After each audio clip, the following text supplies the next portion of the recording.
Hi Capricorn, welcome to your October 2025 astrology forecast. We started off the month in Libra season, which means the sun is traveling through the sign of Libra in your 10th house.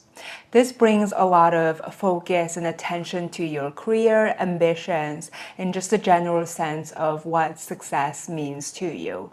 You may be making a lot of strides or progress at work, but there are also energies of change and shifts that's going to be impacting this area throughout the month as well.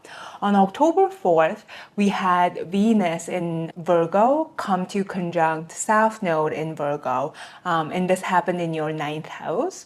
Now, the South Node typically talks about any sort of karmic endings, releases, and letting go of certain things. In your 9th house, there may be endings related to higher education or some sort of long-term travel that you may have embarked in. But when we consider Venus's energy combined with the South Node, it can really talk about a sense of lack or sense of unworthiness, because the South Node can act as an energy that kind of voids or takes away. So in the 9th house, you may also have to deal with letting go of outdated perspectives or beliefs related to spirituality or religion.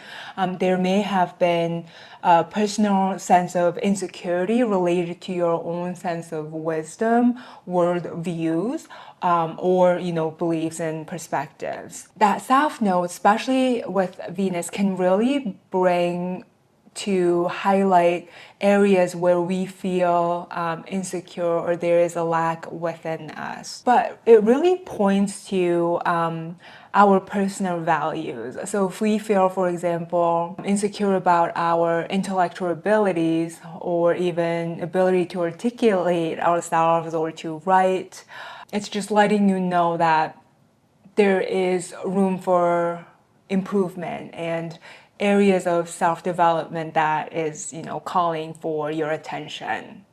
On October 6th, we did have the full moon in Aries.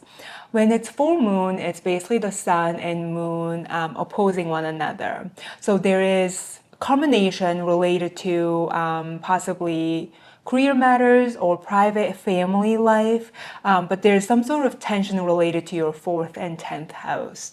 And this full moon is especially potent because on the same day, Mercury enters Scorpio, and as it did that, it squared off with Pluto in your 7th house. Now, this can talk about some sort of information that's surfacing related to possibly how your social networks or friends manage financial matters or how they invest. You may even learn about how much money your friends make, for example, or even colleagues. And there can be a sense of conflict or tension as a result because, they're squaring off. So there's some sort of tension related to financial issues around this time.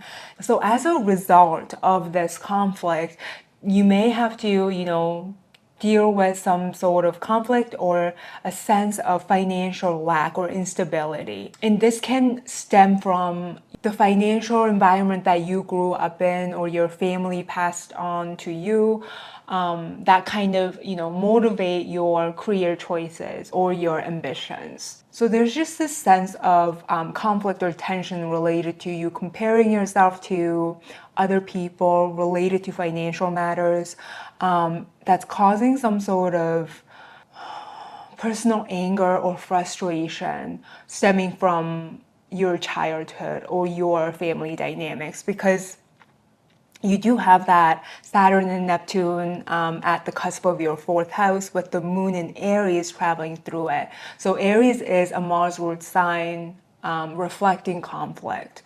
But that Saturn and Neptune really can speak of lack or instability related to home environment, possibly either now or related to your upbringing. And then October 14th, we do have Venus traveling into Libra, activating your 10th house. And as this Venus enters Libra, it's opposing that Saturn and Neptune at your 4th house cusp. when it's Venus in its own sign of Libra, in its own house that it rules, because your 10th house is in Libra, it can talk about strong career standing, strong sense of success, ambition, and public role.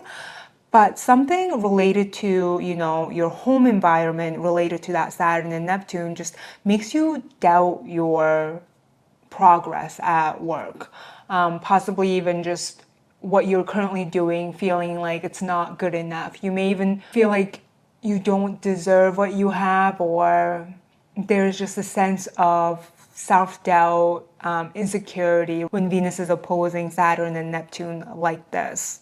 This Venus is also trining to Uranus and Pluto, so there is again a lot of energy of day-to-day tasks, day-to-day responsibilities, your personal financial stability, independence. There's just some sort of change that's happening related to your work and how you're thinking about money and success and ambition. And it feels like it's all stemming from some sort of childhood wound or trauma related to early home environments. That's the energy that I am getting for you this month, because this, grand trine involving Venus, Pluto, and Uranus is really trying to create some sort of shifts or changes for you, but it's being motivated by that Saturn and Neptune. Or all of this is actually making what's known as a kite configuration. And with kites, there is a higher purpose and higher direction. And that is really related to Saturn and Neptune. So basically, challenges at home or upbringing can either restrict your progress or sharpen your resolve to rise above them. Obviously, when it's strong Venus, ruler of your 10th house, positioned strongly at the height of your chart, in connection, in grand trine with Pluto and Uranus, it's likely to be, trying to shake you up or cause some sort of mental change, because they are in air signs that allows you to rise above your challenges or the things that hold you back or the things that make you feel less worthy or cause insecurity in you related to how you relate to your career and public role. That is some heavy energy for you, Capricorn, and obviously being a Capricorn, that 10th house is extremely important and significant part of your life. So it would be interesting to see how these energies actually manifest. Obviously, this is just a general transit reading related to how the current planets are moving and affecting your houses. But based on your personal planets and how they are being influenced by these moving, transiting planets, it can have slightly different outcomes and messages for you. Now, on the 21st is our new moon in Libra. This is when the moon and the sun are meeting up at 28 degrees of Libra.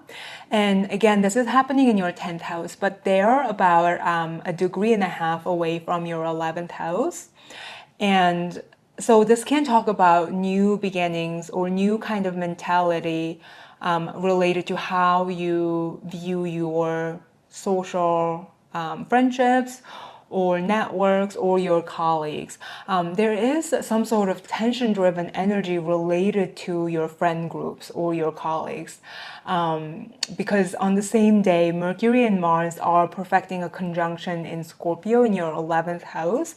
And this can mean hidden information about friends, private lives, or financial situations can arouse a new sense of hunger or drive in you. And this can motivate you into action, or it can kind of cause a sense of anger and frustration because it's a very strong Mars.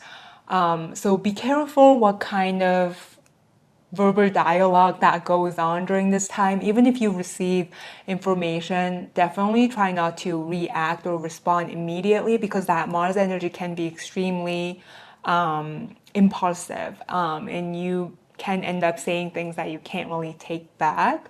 So focus and lean onto that Libra energy, which is, about finding balance and harmony. Choose peace over confrontations, basically.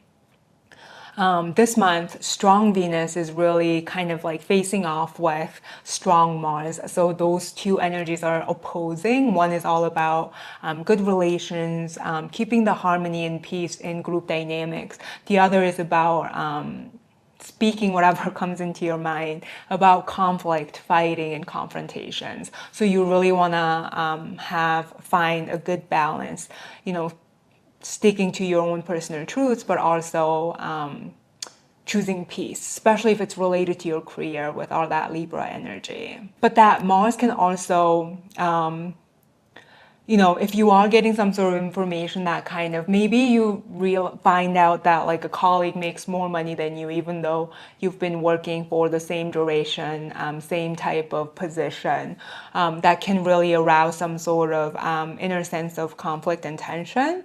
But it can also motivate you into action, motivate you into, a new sense of drive, ambition, and a desire or a call to action. So you can use that Mars energy in different ways depending on your sense of awareness and your ability to kind of, respond and react. And then the last energy of the month that I do want to focus on is from October 24th to the 29th. There is a water grand trine involving that Mars-Mercury in Scorpio, with Jupiter in Cancer in your 7th house and Saturn and Neptune in Pisces in your 4th house. So during this time is when the aspects are perfecting, but you will likely to feel the influences of the energies before the 24th and after the 29th. And water grand trine means that heightened sensitivity, heightened intuition.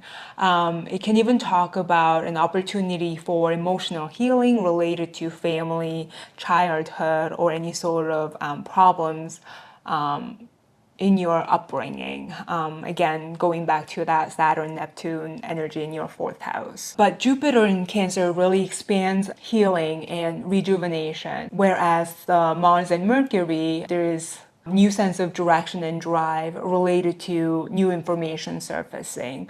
So this can really give you the drive to either let go of past traumas or wounds, but also it can really help you establish real connection with other people, like the Jupiter in 7th, based on truth and based on emotional transparency, if that makes sense. But a water grand trine really talks about a chance for emotional healing, emotional connection, the ability to act based on heightened intuition, the ability to make good judgments at the right time when it's Mars, Jupiter, and Saturn working together.